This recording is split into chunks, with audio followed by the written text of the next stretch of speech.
আমি একজন সাহাবার জীবনী শোনাবো আপনাদেরকে। আব্দুর রহমান ইবনে আউফ রাদিয়াল্লাহু তাআলা আনহু। 10 জন জান্নাতের দুনিয়াতে বসে যে 10 জন সাহাবা জান্নাতের সুসংবাদ পেয়েছেন তাদের মধ্যে একজন, আলহামদুলিল্লাহ বলেন। আব্দুর রহমান ইবনে আউফ রাদিয়াল্লাহু তাআলা আনহু প্রথম 8 জন মক্কায় যারা কালিমা পড়ে মুসলমান হয়েছে তাদের একজন। তার স্ট্যাটাসটাকে জেনে নেন। তো তিনি যখন মক্কা থেকে হিজরত করে মদিনায় গেলেন, মনে রাখবেন মক্কা থেকে যে সাহাবার বাড়ি ঘর ছেড়ে হিজরত করেছে তাদেরকে বলে মহাজির, মানে হিজরতকারী সাহাবা। আর মদিনাতে যে সমস্ত সাহাবারা তাদেরকে রিসিভ করেছেন তাদেরকে বলে আল আনসার, মানে সাহায্যকারী সাহাবা।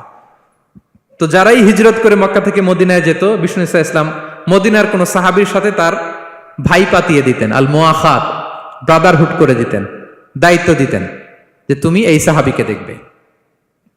তো আব্দুর রহমান ইবনে আউফ রাদিয়াল্লাহু তাআলা আনহু যখন হিজরত করে গেলেন, তার দেখভাল করার জন্য যে সাহাবীর দায়িত্ব পড়ল তার নাম হচ্ছে সাআদ ইবনে রাবিয়া, আনসারী সাহাবী রাদিয়াল্লাহু তাআলা আনহু। বিষ্ণু বললেন, সাআদ, আব্দুর রহমান ইবনে আউফ তোমার ভাই, ভাই বানিয়ে দিলেন। কি বানিয়ে দিলেন? তুমি তাকে টেক কেয়ার করবে, সে হবে তোমার মেহমান। সুবহানাল্লাহ। সাআদ ইবনে রাবিয়া রাদিয়াল্লাহু তাআলা আনহু তিনি আব্দুর রহমান ইবনে আউফকে ডেকে নিয়ে গেলেন, ঘরে নিয়ে গেলেন মেহমানকে, এবং বললেন, ইয়া সাআদ ইন্নী আকসারুল আনসারি মালান। হে সাআদ, তুমি চিন্তা করো না, তুমি মনে করো না যে তোমার ভরণ পোষণ দিতে আমার কষ্ট হবে। আমি মদিনার সবচাইতে বড় বিজনেস ম্যাগনেট, সবচাইতে বড় বিজনেস ম্যাগনেট আমি। No tension, don't worry about it. Tension নিও না, আসো, তোমার জন্য আমার কি প্রপোজাল শোনো। ফাআকসিমু লাকা নিসফা মালি, আমার যত সম্পদ আছে আমি অর্ধেক তোমার দিয়ে দিব। সুবহানাল্লাহ। এত আসতে আপনার বাড়িতে কেউ মেহমান হলে করতে পারবেন এরকম? আল্লাহ, কেমন প্রেরণার বাতিঘর তারা। ফাআকসিমু নিসফা মালি, হে আব্দুর রহমান ইবনে আউফ, আমার অর্ধেক সম্পদ তোমারে দিয়ে দিব। এখানেই শেষ না, এরপর বলতে লাগলেন, আমার অনেকগুলো স্ত্রী আছে, তুমি কোথায় যে মেয়ে খুঁজবা, প্রস্তাব দিবা, এত ঝামেলার দরকার নাই। আমার কোন স্ত্রীকে তোমার ভালো লাগে বলো, তার যদি তোমাকে ভালো লাগে তাহলে প্রয়োজনে তাকে আমি ডিভোর্স দিয়ে দিব, তাকে নিয়ে তুমি সুখের সংসার করবা। আল্লাহু আকবার, আল্লাহু আকবার। অর্ধেক সম্পদ দিয়ে দিব, আমার একাধিক স্ত্রী আছে, কাউকে যদি তোমার পছন্দ হয় এবং সেও যদি তোমাকে পছন্দ করে প্রয়োজনে তাকে ডিভোর্স দিব। New life, new career, just go on.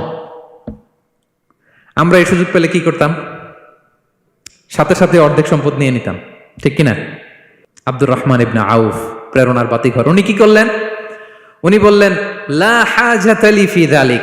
আমার ভাই, তুমি যে বলছো সাআদ ইবনে রবি, তুমি যে এত চমৎকার প্রপোজাল দিয়েছো, এতেই আমি খুশি। তোমার কোনো কিছুর আমার দরকার নাই। বারাকাল্লাহু লাকা ফি আহলিকা ওয়া মালিক, আল্লাহ তোমার সম্পদে বরকত দেখ, আল্লাহ তোমার পরিবারেও বরকত দেখ। তবে একটা কষ্ট করতে হবে, সেটা কি? আব্দুর রহমান ইবনে আউফ বললেন, দুল্লানি ইলা সুক, just show me the way to market. মদিনার বাজারটা কোথায় এটা একটু দেখায় দাও। আমি নতুন মানুষ, পথঘাট চিনি না। দুল্লানি ইলা সুক, just show me the way to market of Medina.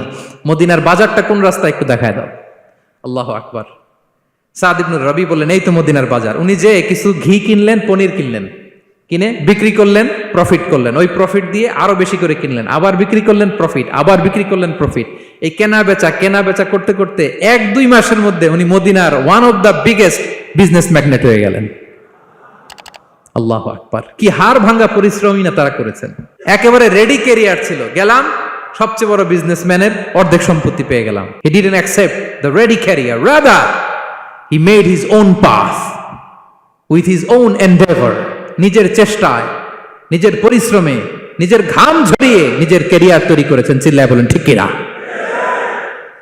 This is the biography of Abdur Rahman ibn Auf radiyallahu ta'ala anhu. Be a part of our vision. Do listen and share the khair. سبيل الدموع سبيل مريح، تنهد يا صاحي كي تستريح، وبث الدعاء الخفي الصريح، يسعك الفضاء الرحيب الفسيح. فبالله